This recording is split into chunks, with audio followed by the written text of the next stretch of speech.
রাজনীতির সমীকরণে কি সবসময় ২ আর ২ এর ৪ হয়, নাকি কখনো সেই সমীকরণ কোনো অদৃশ্য মহলের মাস্টার স্ট্রোকে পুরোপুরি পাল্টে দেওয়া হয়?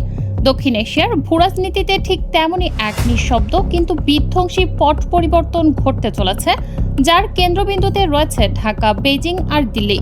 খোলা চোখে যে সফরটিকে মনে হচ্ছে একটি চকচকে অর্থনৈতিক আবরণে মোড়ানো ব্যবসা বাণিজ্য, বিনিয়োগ আর দ্বিপাক্ষিক আর্থিক সহযোগিতার চেনা গল্প, কূটনীতির পর্দাটি সামান্য সরালেই সেখানে দেখা যাবে এক সম্পূর্ণ ভিন্ন চিত্র।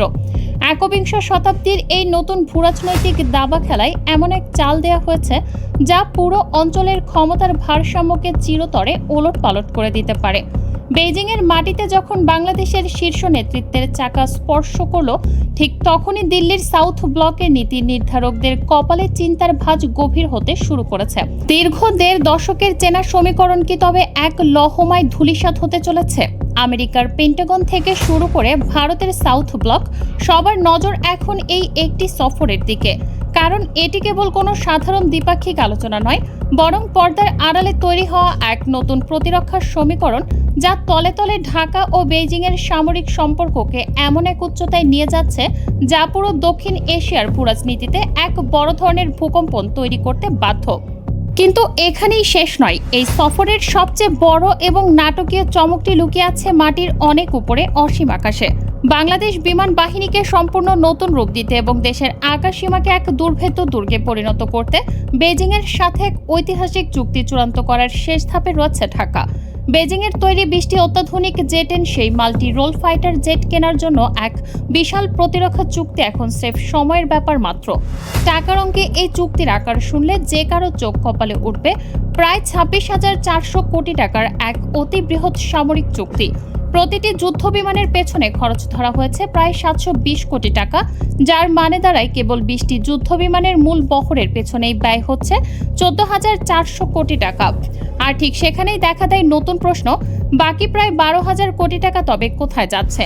এই বিশাল অঙ্কের অর্থ বরাদ্দ রাখা হয়েছে পাইলট ও ক্রুদের আধুনিক ও উচ্চতর প্রশিক্ষণ, দীর্ঘমেয়াদী লজিস্টিক সাপোর্ট, উন্নত প্রযুক্তির খুচরা যন্ত্রাংশ, বিমানগুলো নিরাপদে বাংলাদেশে নিয়ে আসার পরিবহন খরচ, বিমা এবং সবচেয়ে গুরুত্বপূর্ণ বাংলাদেশের মাটিতে এই অত্যাধুনিক যুদ্ধ বিমানগুলোর রক্ষণাবেক্ষণ ও পরিচালনার জন্য বিশেষায়িত সামরিক অবকাঠামো গড়ে তোলার পেছনে। এই চুক্তিটি যদি পুরোপুরি সম্পন্ন হয়, তবে পাকিস্তান ছাড়া সমগ্র দক্ষিণ এশিয়ায় বাংলাদেশই হবে দ্বিতীয় দেশ যারা এই অত্যন্ত শক্তিশালী ও বিধ্বংসী জেট-এন সেই যুদ্ধবিমান পরিচালনা করার গৌরব অর্জন করবে। এটি কেবল কিছু সামরিক হার্ডওয়্যার কেনা নয়, বরং এই অঞ্চলে চীনের সামরিক প্রযুক্তির সবচেয়ে বড় এবং সবচেয়ে তাৎপর্যপূর্ণ সম্প্রসারণের এক অকাট্য প্রতীক। কিন্তু প্রশ্ন হলো, কেন হঠাৎ করে জেট-এন সেই ফাইটার জেটের দিকে এত তীব্রভাবে ঝুঁকল বাংলাদেশ? অনেকের মনেই এই প্রশ্ন জাগতে পারে যে হুট করে বাংলাদেশ কেন ফরাসি রাফাল বা অন্যান্য পশ্চিমা দেশের নামি দামি যুদ্ধবিমান কেনার রেস থেকে সরে এসে এই চীনা জেটের দিকে নিজেদের পুরো মনোযোগ নিবদ্ধ করল। এই রহস্যের উত্তর খোঁজার জন্য আমাদের ফিরে যেতে হবে ২০২৫ সালের মে মাসের এক রুদ্ধশ্বাস সামরিক সংঘাতে।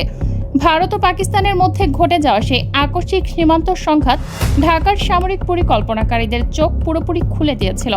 আকাশ যুদ্ধে ভারতীয় বিমান বাহিনীর ফরাসি প্রযুক্তির রাফাল ফাইটারের মুখোমুখি দাঁড়িয়ে চীনা জেট-এন সি যেভাবে নিজের পারফরমেন্স ও কার্যকারিতা প্রদর্শন করেছিল, এবং সেই আকাশ যুদ্ধ নিয়ে পাকিস্তানি সামরিক বাহিনীর যে চুলচেরা বিবরণ ঢাকার টেবিলে পৌঁছেছিল, তা বাংলাদেশের কৌশলগত হিসাব নিকাশকে রাতারাতি বদলে দেয়। বাংলাদেশ বিমান বাহিনীর নীতি নির্ধারকেরা খুব স্পষ্টভাবেই বুঝতে পারেন যে ফরাসি বা পশ্চিমা যুদ্ধ বিমানগুলোর আকাশচুম্বী দাম এবং তার সাথে জুড়ে দেওয়া নানা ধরনের রাজনৈতিক শর্ত ও সীমাবদ্ধতার তুলনায় এই চীনা যুদ্ধ বিমানটি যুদ্ধ সক্ষমতা, আধুনিক beyond visual range missile system এবং সামগ্রিক খরচের দিক থেকে best value for money offer করছে। অর্থাৎ শত্রু কিছু বুঝে ওঠার আগেই তাকে মাঝ আকাশে ধ্বংস করে দেওয়ার যে ক্ষমতা এই ফাইটারের রয়েছে, তা ঢাকাকে এক অভূতপূর্ব সামরিক আত্মবিশ্বাস যোগাচ্ছে। ঘটনার মোড় ঘুরতে শুরু করে তখনই যখন দেখা যায় চীন থেকে শুধু তৈরি যুদ্ধবিমান এনেই ক্ষান্ত হচ্ছে না ঢাকা। এই মেগা ডিলের সাথে যুক্ত রয়েছে প্রতিরক্ষা ক্ষেত্রে বাংলাদেশের স্বনির্ভরতার এক দীর্ঘমেয়াদী ও সুদূর প্রসারী মাস্টার প্ল্যান। চলতি বছরের জানুয়ারিতে বাংলাদেশ বিমান বাহিনী চায়না ইলেকট্রনিক টেকনোলজি গ্রুপ কর্পোরেশনের রপ্তানি শাখা সিটিসি ইন্টারন্যাশনালের সাথে একটি ঐতিহাসিক ও যুগান্তকারী চুক্তি স্বাক্ষর করেছে। এই চুক্তির অধীনে ঢাকার বুকে স্থাপন করা হচ্ছে একটি সর্বাধুনিক চালকবিহীন আকাশযান বা সামরিক ড্রোন উৎপাদন ও সংযোজন কারখানা। তবে এই ডিলের সবচেয়ে বড় এবং স্পর্শকাতর শর্তটি হলো সম্পূর্ণ প্রযুক্তি হস্তান্তর বা টেকনোলজি ট্রান্সফার। এর গভীর অর্থ হলো চীন শুধু আমাদের কাছে ড্রোন বিক্রি করেই নিজের দায় শেষ করবে না, বরং ড্রোন বানানোর মূল প্রযুক্তি ও কৌশলও তারা বাংলাদেশের সামরিক বিজ্ঞানীদের শিখিয়ে দেবে।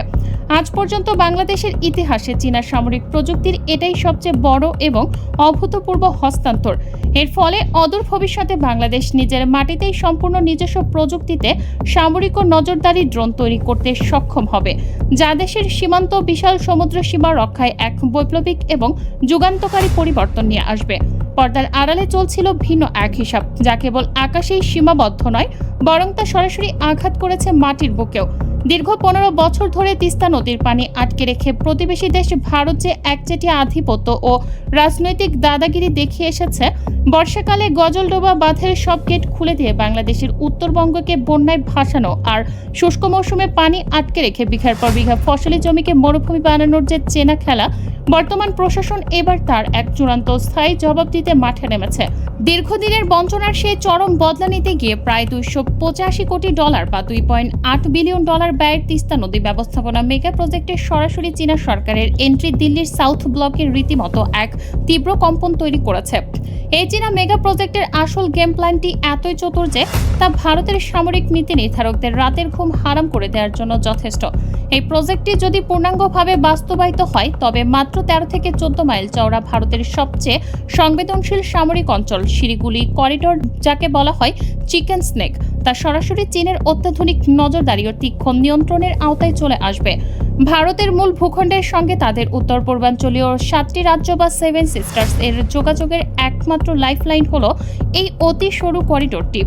যুদ্ধাবস্থায় বা যে কোনো ভূরাজনৈতিক সংকটে যদি এই করিডোরটি অবরুদ্ধ হয়ে পড়ে, তবে ভারতের ম্যাপ থেকেই 7 সিস্টার্স চিরতরে বিচ্ছিন্ন হয়ে যাওয়ার এক ভয়াবহ ঝুঁকি তৈরি হবে।